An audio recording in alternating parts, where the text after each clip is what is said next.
A santidade é a marca do crente. Este será o título da nossa 9ª lição do primeiro trimestre do ano de 2023 da classe de jovens.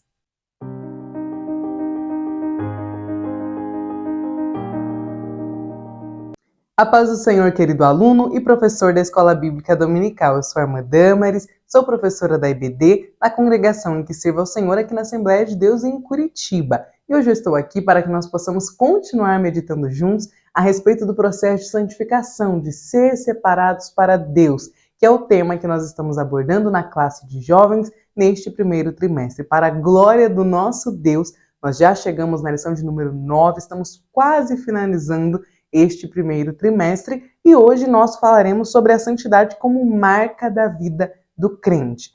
Então, o nosso texto principal está lá em 1 Pedro, capítulo 2, e versículo 9, e nos diz o seguinte: Mas vós sois a geração eleita, o sacerdócio real, a nação santa, o povo adquirido, para que anuncieis as virtudes daquele que vos chamou das trevas para a sua maravilhosa luz. Amém. O resumo da lição nos fala que a santidade é a marca do crente tanto no Antigo Testamento quanto no Novo. E nós teremos como texto bíblico Êxodo capítulo 19, versículos 5 e 6, Romanos capítulo 12, versículos 1 e 2 e 1 Pedro capítulo 2, versículos 9 e 10. Antes de nós entrarmos nos objetivos da nossa lição, deixa eu falar algo que eu acabei esquecendo de mencionar para os irmãos. Primeiro, eu quero agradecê-los por estarem aqui hoje, por me darem a oportunidade de auxiliar os irmãos na preparação das aulas da Escola Bíblica Dominical e também agradecer pelos 2.000 inscritos que nós chegamos na aula passada. Eu estou muito feliz, muito grata. Então, é para a glória de Deus e também por causa da ajuda dos irmãos. Então, eu quero aproveitar e pedir mais uma vez para que você deixe seu like. Se está chegando aqui pela primeira vez, já se inscreva no canal, seja muito bem-vindo. E se quiser deixar o seu comentário, será uma alegria poder te responder. Já peço também a compreensão dos irmãos, porque eu estou com a voz mais debilitada por conta da alteração que nós tivemos de clima em Curitiba. Curitiba é de lua, né, meus irmãos? Ela vive mudando de clima. Nós estamos no verão, em fevereiro, mas como os irmãos podem ver, eu estou toda de casaco, porque nós tivemos uma alteração aí de climática muito brusca, e aí eu tive uma infecção de garganta e acabei perdendo a voz, por isso eu não consegui gravar na semana passada os vídeos e subir o mais cedo possível. Eu gosto de subir sempre na segunda-feira, não deu, porque eu estava sem voz. Então peço que os irmãos tenham paciência comigo, porque eu vou falar um pouquinho mais devagar, porque eu ainda estou recuperando a minha voz. Mas vai dar certo, em nome de Jesus. Então vamos lá? Os objetivos da nossa lição. Primeiro, mostrar aos nossos jovens que a santidade é a marca do crente no Antigo Testamento.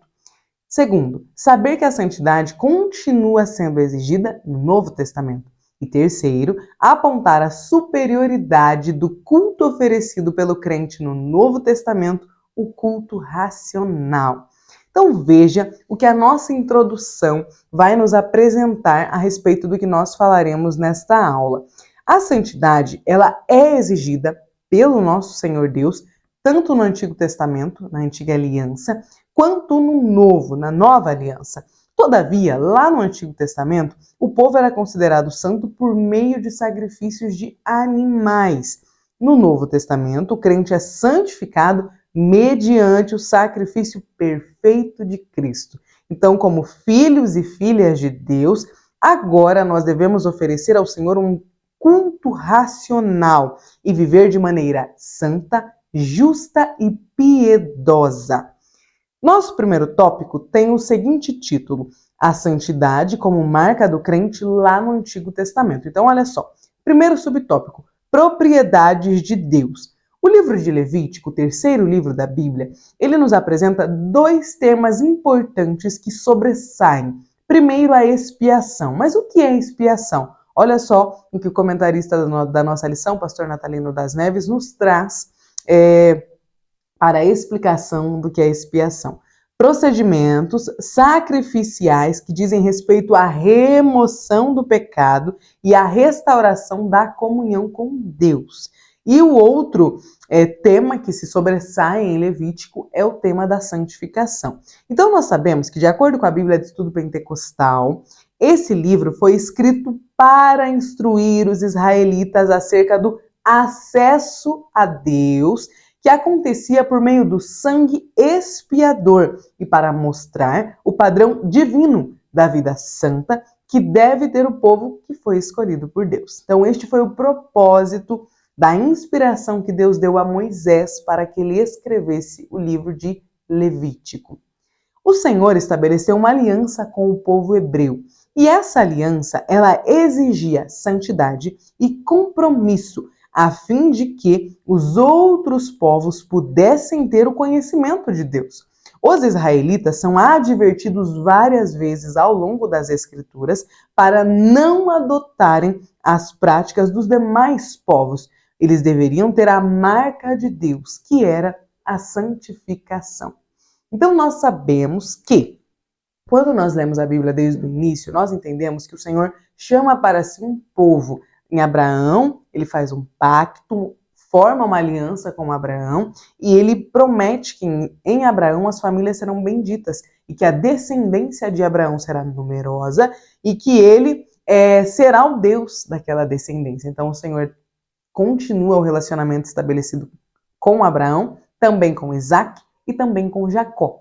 Depois nós vemos tudo que o Senhor faz na vida de José e vemos a descida do povo de Israel para o Egito. Eles se tornam uma grande nação, ficam bastante confortáveis na terra do Egito, até que vem a escravidão. Com a escravidão, a vida deles se torna difícil, a ponto de que eles desejam sair do Egito. E aí o Senhor envia a eles um libertador, que foi Moisés. A partir desse momento, Israel deixa de ser uma família e se torna uma nação.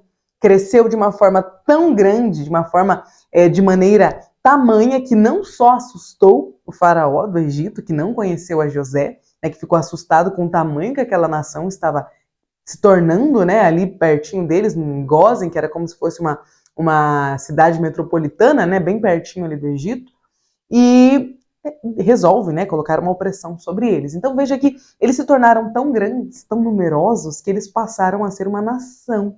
Quando o Senhor os resgata do Egito, os tira, os leva, faz esse êxodo do Egito para a terra que ele tinha prometido para Abraão, leva eles, pretende levá-los até Canaã, o Senhor torna aquele povo o seu povo. Então o Senhor decide mostrar a eles que eles precisariam seguir alguns requisitos para que fossem a nação santa, a nação escolhida, a nação eleita. O povo que tinha como seu senhor, como seu guia, como seu chefe máximo, como autoridade sobre eles, deveria seguir requisitos que condizessem com aquele Deus que eles serviam. Então nós servimos a um Deus que é santo. Então nada mais justo do que esse povo que serve a Deus, que é santo, também ser santo. Mas como nós somos seres caídos, a nossa santificação seria uma busca constante, porque o Senhor não os salvava aquele povo e os levava do mundo. Eles continuavam ali, eles continuavam glorificando o nome do Senhor com a vida deles. Então a vida deles, para que refletisse a glória do Deus que eles serviam, precisava ser uma vida santificada. Amém? Deu para entender? Vamos agora para o nosso segundo subtópico, o tabernáculo como lugar de adoração e santidade.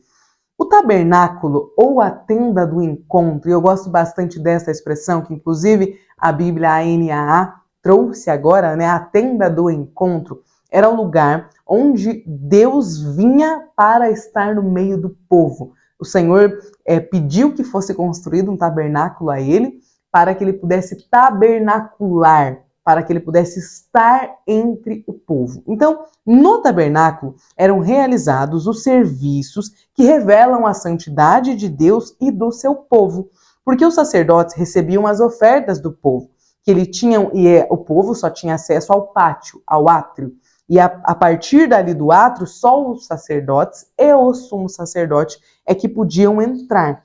E aí nós vamos falar agora alguns nomes que representam as mobílias e as partes do templo. Então, eu acho para essa parte, o segundo subtópico do tópico 1, muito importante o que a orientação pedagógica nos sugeriu de mostrar essa imagem do tabernáculo. Mas eu achei essa imagem pequenininha.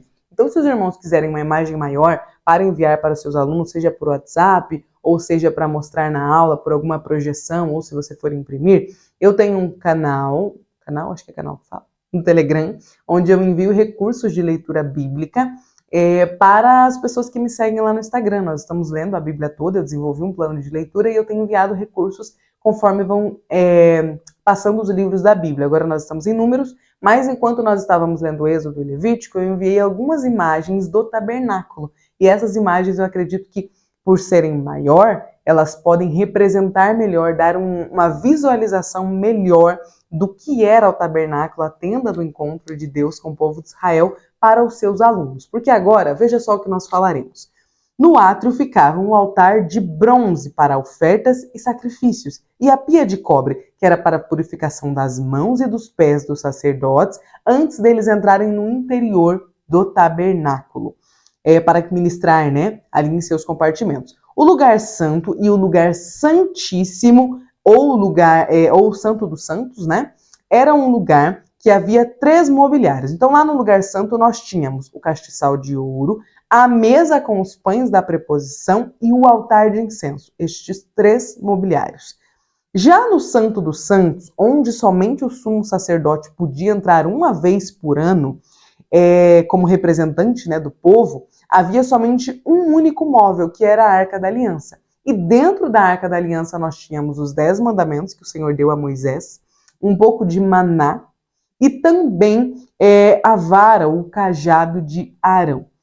Como eu falei, como são vários nomes, e talvez os nossos jovens não estejam acostumados com eles, vale muito a pena contar com este recurso visual. Então, eu vou deixar o link aqui embaixo, fixado no primeiro comentário do meu canal no Telegram. Os irmãos podem entrar lá e encontrar a imagem do tabernáculo, que eu acredito que vai ficar mais fácil de entender. Então, agora, após entendermos qual era a importância do tabernáculo para o processo de santificação, porque o povo trazia ali as ofertas e também os animais para serem imolados, representando a expiação do pecado deles. Era essa a importância do tabernáculo. Estes rituais eram feitos no tabernáculo. Terceiro subtópico, a santidade como purificação do pecado de injustiça. Então, o convite de Deus para se aproximar dele vai além de uma relação mais íntima. O seu povo deve se comprometer com a prática da justiça. Aí aqui no caso, deveria, porque era para o povo de Israel, lá no Antigo Testamento, nós vemos o que o profeta Isaías afirmava. Deus, o Santo, será santificado em justiça, lá no capítulo 5 de Isaías. A tradição sacerdotal, ela priorizava a pureza ritual. Já os profetas prezavam pela pureza da justiça social e pela equidade das relações humanas. E os livros poéticos ou sapienciais da Bíblia Sagrada, eles apontavam para uma pureza da moralidade individual. Então, Deus também age com justiça contra Israel. O Senhor que exigia que Israel fosse santo é um Deus imparcial. Então, quando Israel pecava, quando Israel o desobedecia, o Senhor trazia a eles a sua justiça. Nós vemos ao longo das Escrituras que o Senhor está sempre levantando profetas, levantando homens de Deus para que eles possam falar ao povo qual é a vontade de Deus. Aliás, para que eles possam lembrar ao povo qual é a vontade de Deus. Porque os levitas eram responsáveis por fazerem a leitura do que o Senhor queria para o seu povo. E os profetas eram levantados para trazer aviso, porque muitas vezes o povo estava errando, pecando, insistindo num erro que já havia sido alertado de que era errado, que era pecado, e que se eles continuassem, o Senhor não se agradaria. Então o Senhor levantava profetas para que eles fossem avisados. Como eu disse, Deus é um Deus santo, Ele é um Deus justo. Israel sabia o Deus que servia. Israel conhecia o Deus que ele servia. O Senhor deu a eles a lei. E o Senhor, quando eles estavam diante da terra prometida, em Moabe, o Senhor novamente lembrou a eles de qual era a lei. Deuteronômio é um livro que quando os tradutores, os 72 anciãos, que foram traduzir a Bíblia do hebraico para o grego koiné, quando eles fizeram isso, o nome Deuteronômio do livro, que não tem esse nome, eu esqueci o nome agora no hebraico, eu vou deixar aqui embaixo para os irmãos, eles deram esse nome porque significa justamente segunda lei. o Senhor estava reafirmando o compromisso dele com o povo de Israel. Então, se tinha um povo que sabia exatamente o que o Deus que eles serviam queria deles, era o povo de Israel. O Senhor tinha alertado eles de forma metódica, detalhada do que é que eles deveriam fazer. Quando nós lemos o livro de Levítico, ali o Senhor está nos dizendo exatamente o que ele esperava daquele povo, o que podia e o que não podia. E o que não podia estava muito bem detalhado. Então, quando o Senhor levantava profetas, era um aviso extra do que o povo estava excedendo ali em alguma coisa. Então, eles sabiam que serviam um Deus justo, que agia com justiça e que exigia santidade. Eu sei que às vezes, quando nós lemos o povo de Israel sendo levado ao cativeiro, tanto o reino do norte quanto o reino do sul, parece que Deus está sendo meio pesado. Até surge no nosso meio cristão esse comentário de que o Deus do Antigo Testamento era mais bravo, era um Deus mais incisivo, e o Deus do Novo Testamento, Jesus, é mais bonzinho, é mais legal, é mais cool. Não é bem assim. O povo de Israel sabia exatamente quem era o Deus que eles serviam. Agora vamos para o nosso segundo subtópico. Mas antes, vamos para o segundo subtópico e eu faço a leitura deste subsídio após para os irmãos. Segundo subtópico, a santidade continua sendo exigida no Novo Testamento, na Nova Aliança. Então, olha só, primeiro subtópico, a justificação pela fé e a santificação por meio do sacrifício de Cristo. Vimos que no Antigo Testamento, a santidade estava diretamente relacionada com a lei de Moisés, com o cumprimento da lei que Deus deu a Moisés. Também com o tabernáculo e com a prática da justiça. Lá no Novo Testamento, a função da lei no plano da salvação vai ficando mais clara, principalmente nos escritos de Paulo, que afirma que a lei era insuficiente para salvar os perdidos. Então ela serviu como preceptora para se chegar até Cristo. A morte de Jesus é acompanhada de sinais. E um destes sinais foi o véu do templo, a separação do lugar santíssimo, sendo rasgado de cima a baixo.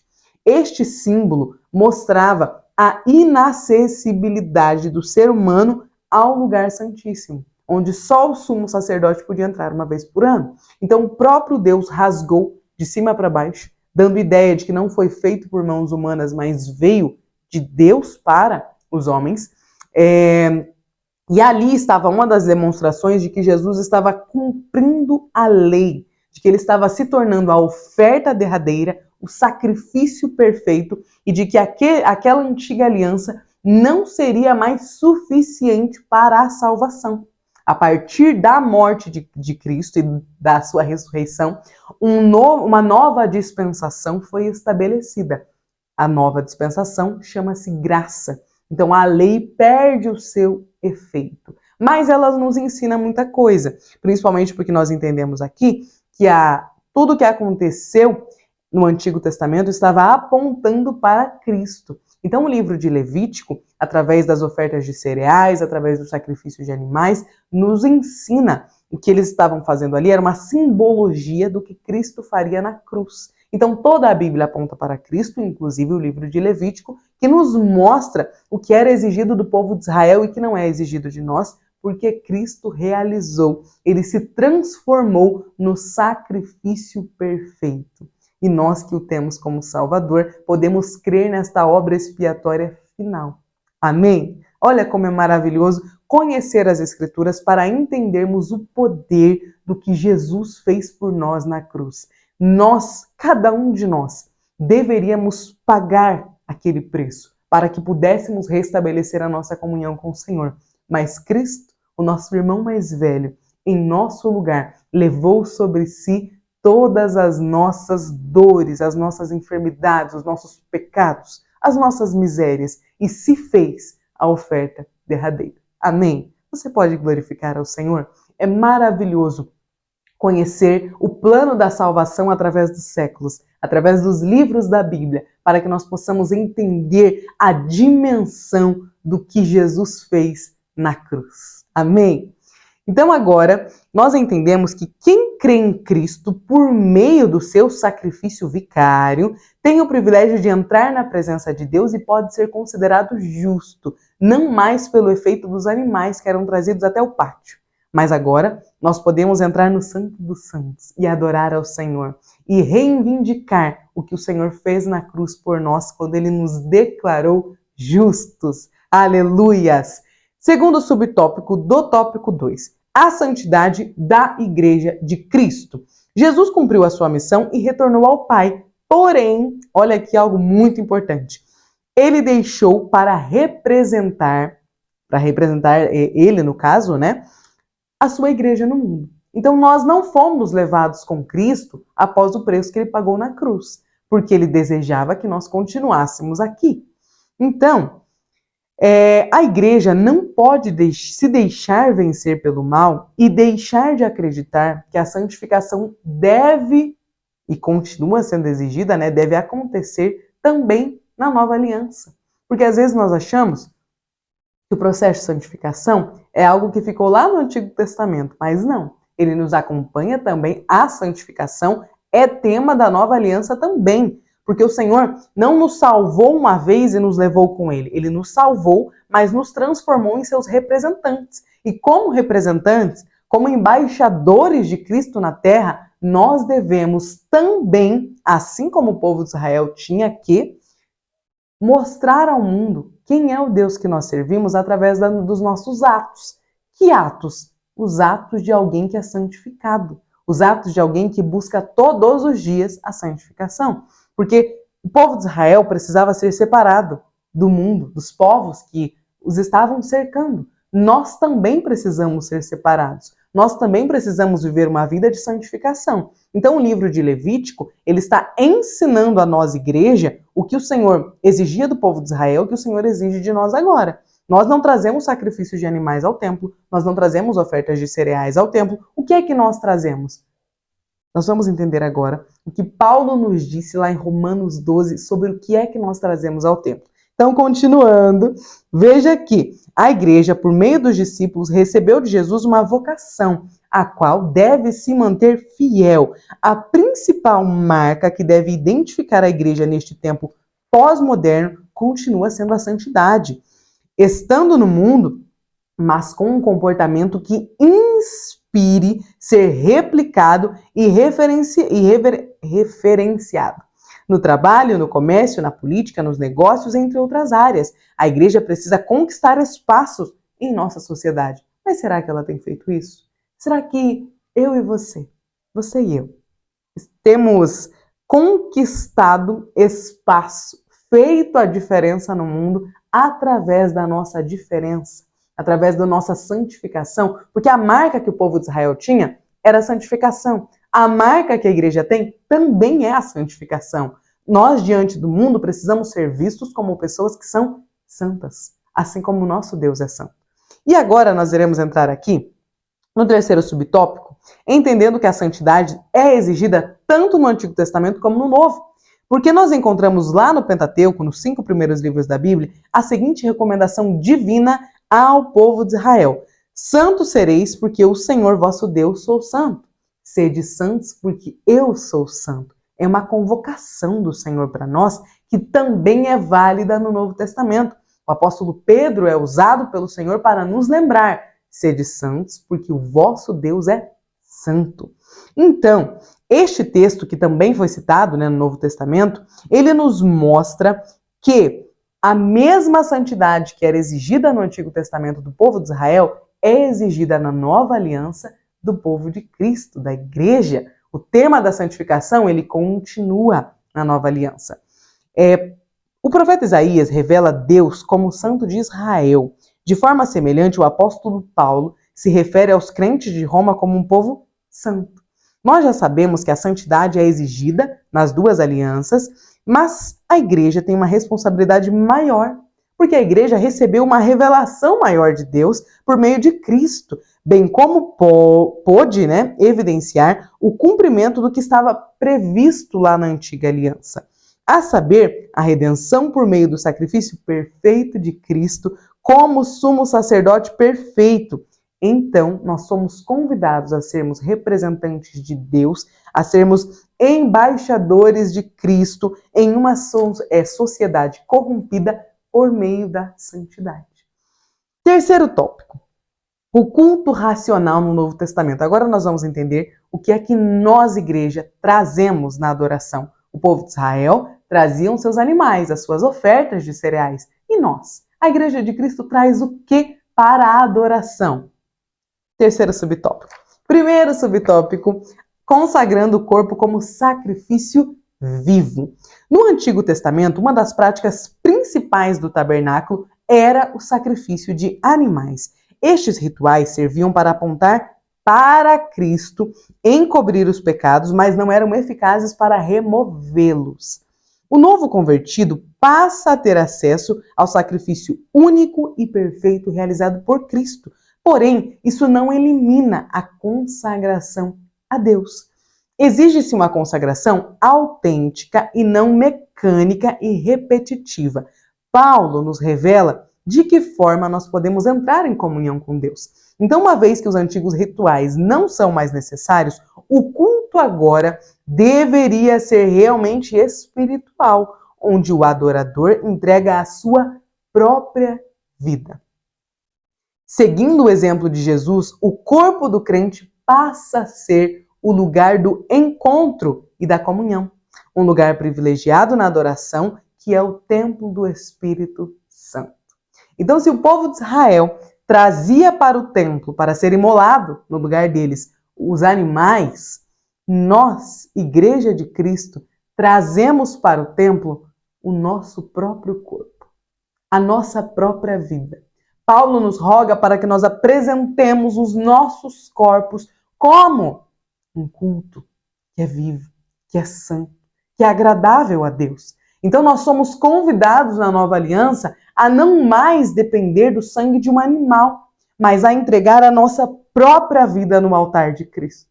Nós somos convidados pelo Senhor a abrir mão de todo e qualquer tipo de contaminação que venha ao nosso corpo, porque agora o nosso corpo é o templo do Espírito Santo. O nosso corpo é o nosso sacrifício vivo, santo e agradável a Deus. Olha que lindo! Aqui no subsídio que eu falei para os irmãos, aqui no subsídio primeiro, está na página 65 da lição de professores, olha o que nos diz. Pastor Elianai Cabral, no livro que ele escreveu a respeito da carta aos Romanos, sacrifício vivo não significa um sacrifício vivo literal, mas espiritual. No Antigo Testamento, os sacrifícios eram literais. Eles traziam um animal e o animal era morto. O sangue derramado era o que é suficiente para encobrir os pecados que eles tinham. Já no Novo Testamento, a ordem dos sacrifícios ela continua, mas dentro de uma perspectiva espiritual. Agora, o que nós trazemos como sacrifício é o nosso próprio corpo. E nós vamos entender aqui, com o apóstolo Paulo, o segundo subtópico, a forma de consagrar a Deus o espírito, o corpo e a alma. Porque nós somos seres tricotômicos, nós somos compostos de corpo, de alma e de espírito. Então, de que forma nós apresentamos ele, o nosso corpo, a nossa tricotomia diante de Deus? Veja só, o apóstolo Paulo orienta o crente a oferecer o seu corpo como sacrifício vivo e santo para Deus. No Antigo Testamento, a santidade era uma das preocupações do sacerdote. O povo era responsável apenas por levar o sacrifício, mas era o sacerdote quem o oferecia. Por isso, ele deveria seguir todas as recomendações da lei. Era por isso que nós lemos lá no segundo subtópico do primeiro tópico, a respeito das partes do tabernáculo e de quais eram as mobílias que tinham dentro dele para que os sacerdotes pudessem se santificar, para que eles pudessem levar o sacrifício até o altar. Na nova aliança, as coisas mudam de perspectiva. Então veja só, o crente não precisa mais de intermediários para levar o seu sacrifício até Deus. Agora, cada crente é um sacerdote santo para oferecer sacrifícios espirituais agradáveis a Deus. Cada um de nós somos o sacerdote que vem diante de Deus e oferece o seu próprio corpo. Então, o salvo passa a adorar a Deus por meio do seu próprio corpo, de forma integral. O Senhor não quer o nosso corpo sem o nosso espírito, ou a nossa alma sem o nosso corpo e o nosso espírito. O Senhor nos quer de forma integral, de forma inteira, o corpo, a alma e o espírito. O Senhor nos quer por inteiro. Sabe aquela coisa que falam, às vezes, pelos nossos púlpitos? O Senhor se importa só com o seu coração. O Senhor não se importa com o que você veste, com o que você ouve, com o que você come. Não é bíblica. Não é bíblica essa expressão. Porque na Bíblia nós entendemos que o Senhor nos deseja por inteiro. Ele não quer só o nosso coração. Ele quer todo o nosso coração, toda a nossa alma, todo o nosso entendimento. Ele quer o nosso corpo, a nossa alma e o nosso espírito. Amém? Nós entendemos, então, que o cristão deve oferecer de forma exclusiva. Nós devemos nos oferecer a Deus, o nosso próprio corpo como sacrifício agradável diante dele. Terceiro subtópico, consagrando o corpo de forma agradável a Deus. Deus se interessa pelo interior das pessoas, onde está o verdadeiro eu, mas é inegável que o interior se reflete no exterior. Então, desse modo, nós devemos cuidar do templo do Espírito Santo, não é mesmo? Veja bem, se o nosso sacrifício agora é o nosso próprio corpo, e o Senhor não aceitava sacrifício de animais que tivessem doentes, que fossem mancos, que tivesse algum problema, o Senhor queria um sacrifício de animais que fossem puros, que fossem agradáveis a Ele. Agora que nós somos o próprio sacrifício, agora que nosso corpo é o sacrifício, será que nós também não devemos cuidar desse corpo que é o templo do Espírito Santo e que será ofertado a Ele como um sacrifício no culto? No estudo dessa lição, é um bom momento para que nós possamos refletir, nós professores, juntamente com os nossos jovens, a respeito da mordomia do corpo, para que nós possamos consagrá-lo a Deus de forma agradável. Dentre os vários cuidados, nós podemos citar uma alimentação saudável e alguns crentes, provavelmente você já ouviu isso, não é mesmo, professor? Levam uma vida desregrada e quando as consequências chegam até o corpo deles, eles correm para Deus esperando que Deus os cure, como se Deus tivesse a obrigação de nos curar daquilo que nós mesmos causamos aos nossos corpos, à nossa saúde, ao que o Senhor nos deu. O Senhor nos envia ao mundo, quase todos nós, com exceção das pessoas que já vêm doentes, com uma saúde perfeita. Então nós recebemos um corpo do Senhor e nós precisamos agir com cuidado com este corpo, porque o nosso corpo não pertence só a nós. Esse nosso corpo, ele também é a morada, é o templo do Espírito Santo. E ele também é o sacrifício que nós oferecemos ao Senhor no altar, no culto. Então esse corpo, ele deve ser cuidado. Nós precisamos, no nosso meio cristão, começarmos a rever algumas frases que nós deixamos entrar no nosso meio e que às vezes nós nem paramos para pensar na seriedade do que está por trás delas. Você já ouviu aquela frase? Crente não bebe, mas come. Você já ouviu essa frase?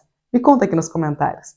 Você já parou para pensar na preocupação que nós devemos ter com essa frase? Porque o crente não bebe aqui não é o crente não bebe água, é o crente não bebe bebidas alcoólicas. E aqui nós estamos dizendo que o crente que não bebe, né, não toma do mesmo que o mundo toma, come em excesso. Porque ele não bebe, mas ele come algo que compensa a falta de bebida. Olha o prejuízo dessa frase, porque nós não devemos beber para compensar a falta de algo que o mundo tem e nós não temos. Nós precisamos comer para alimentar o nosso corpo e só. Nós não devemos comer a mais por causa disso, disso ou daquilo. Nós devemos comer o suficiente para nos mantermos saudáveis. Então, quando nós não cuidamos do nosso corpo, que deve ser, né, o sacrifício que nós oferecemos ao Senhor e que é templo do Espírito Santo, nós não estamos sendo bons mordomos daquilo que o Senhor nos deu. Então, para encerrar esse tópico, vale a pena mencionar aos nossos jovens a importância da mordomia cristã. O cuidado com o corpo, ele não é apenas estético, ele não cumpre apenas uma função do que hoje é entendido como belo, né? Porque nós sabemos que o entendimento de belo, fisicamente falando, corporeamente falando, ele se altera ao longo com o passar dos anos, né? O que há 300 anos era bonito no corpo feminino, hoje já não é mais. As coisas mudam com o passar do tempo. Mas nós não estamos falando da beleza que é aceitável pelo todo. Nós estamos falando de um corpo saudável. Nós estamos falando de alguém que age como um bom mordomo do corpo que recebeu de Cristo. Ou seja, tem uma alimentação saudável, tem uma boa prática de exercícios, não se entope de alimentos que ele sabe que não são bons para a saúde. Eu acho que esse assunto ele precisa ser mais discutido, pensado e trazido para o nosso meio cristão.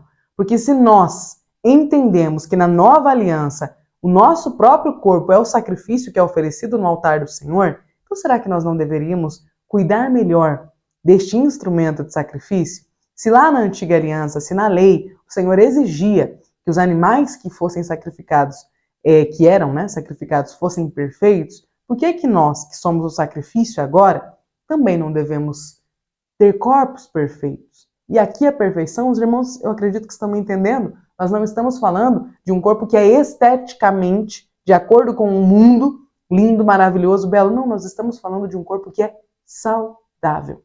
Seu corpo é saudável?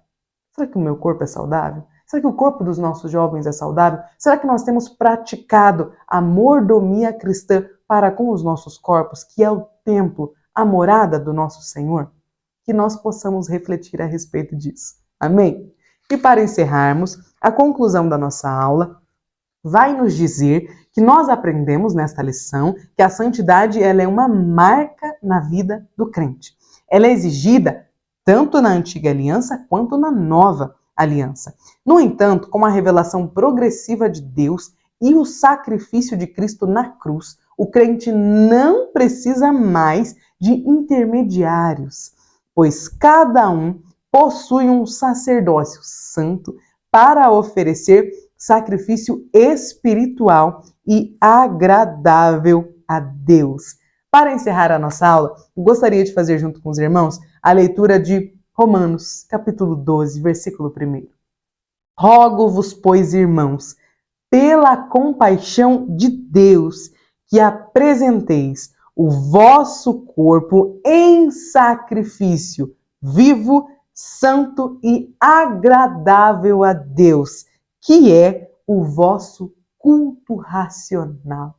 Amém, aleluias! Que nós possamos seguir o que o apóstolo Paulo estava nos rogando para fazer, apresentar o nosso próprio corpo como um sacrifício que é vivo, que é santo e que é agradável, não aos homens, ao Senhor, ao nosso Deus poderoso, com quem nós temos uma aliança. Amém? Professor, eu desejo que o Senhor te abençoe nessa aula, que Ele possa guiar, conduzir, direcionar cada uma das suas falas, cada um dos momentos da sua aula. Portanto, esteja em espírito de oração e eu tenho certeza que o Senhor vai te usar como um canal de bênção sobre a vida dos seus jovens. Amém? Deus abençoe. Até a próxima aula.